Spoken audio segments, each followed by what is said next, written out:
Hello everyone. Welcome to Topic of the Day. In this edition we are going to discuss about the National Commission for Scheduled Tribes. Now recently NCST was in news as the Parliamentary Standing Committee on Social Justice and Empowerment presented a report in Lok Sabha wherein they said that the NCST has been dysfunctional for the last 4 years and has not delivered a single report to the Parliament.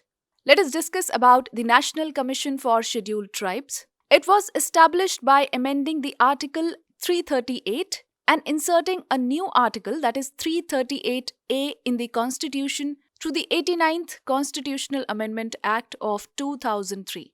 This amendment replaced National Commission for Scheduled Caste and Scheduled Tribe to separate commissions, that is National Commission for Scheduled Caste and the National Commission for Scheduled Tribes. Let us talk about its composition. The term of office of the chairperson, vice chairperson, and each member is 3 years from the date of assumption of the charge. The chairperson has been given the rank of Union Cabinet Minister. The appointment is done by the President by warrant under his hand and seal.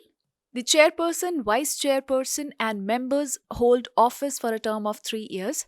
The members are not eligible for appointments for more than 2 terms.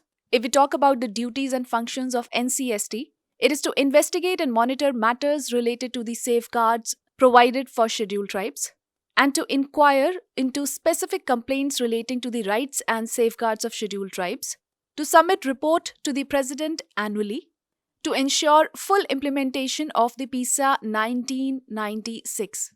Now, the PISA stands for Provision of Panchayats, that is extension to Scheduled Areas Act, or the PISA Act of 1996, which is a law enacted by the Government of India for ensuring self-governance through traditional Gram Sabhas for people living in the scheduled areas of India. The NCST is also vested with all the powers of a civil court while investigating any matter. Let us now talk about the issues with the NCST. Lack of complaints and other resources. The pendency of resolution of complaints is a major issue. So, who are the scheduled tribes? Article 366 says that such tribes or tribal communities or parts or groups within such tribes or tribal communities as are deemed under Article 342. The Constitution is silent about the criteria, but it generally includes primitiveness, geographical isolation, etc.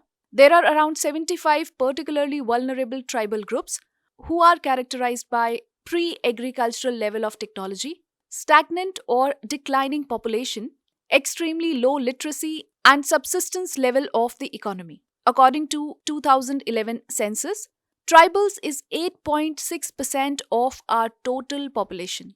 If we talk about the constitutional safeguards for STs, first of all, let us discuss the educational and cultural safeguards. The Article 15 Clause 4 talks about provisions for the advancement of other backward classes.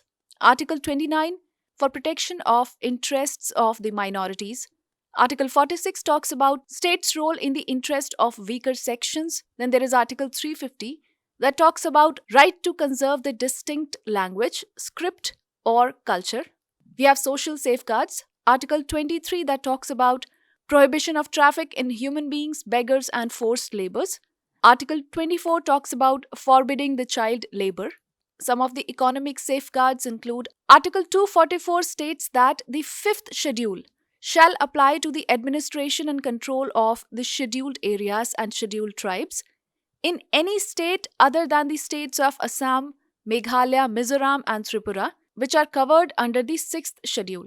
If we talk about some of the political safeguards, Article 164 Clause 1 provides for tribal affairs ministers in Bihar, Madhya Pradesh, and Orissa. Article 330, reservation of seats for scheduled tribes in Lok Sabha. Article 332, reservation of seats for scheduled tribes in state legislatures. Article 334 gives 10 years period for reservation. Article 243, reservation of seats in panchayats. And Article 371, special provisions in respect of the northeastern states and Sikkim. Now, if we talk about some of the legislative safeguards, there is an SC/ST Atrocities Act 1989 and its amendments, Bonded Labour Act, the Child Labour Act and the PISA Act of 1996, etc. There are certain initiatives like the Eklavya Model Schools, the Van Dhan Yojana, initiatives for PVTGs, that is the particularly vulnerable tribal groups, and we have the TRIFED, that is Tribal Cooperative Marketing Development Federation, which is a cooperative body under the administrative control of the Ministry of Tribal Affairs. Some other related committees are the Zaza Committee of 2013, the Bhuria Commission 2004, and the Lokur Committee of 1965. Now let us take up a practice question on this topic. Consider the following statements.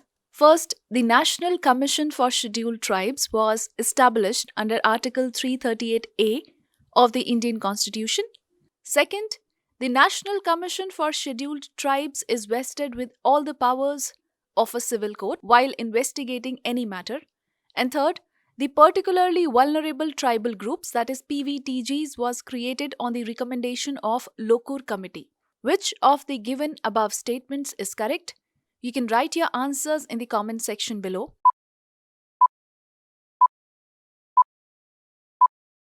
So the correct answer is A, that is only the first and second statements are correct.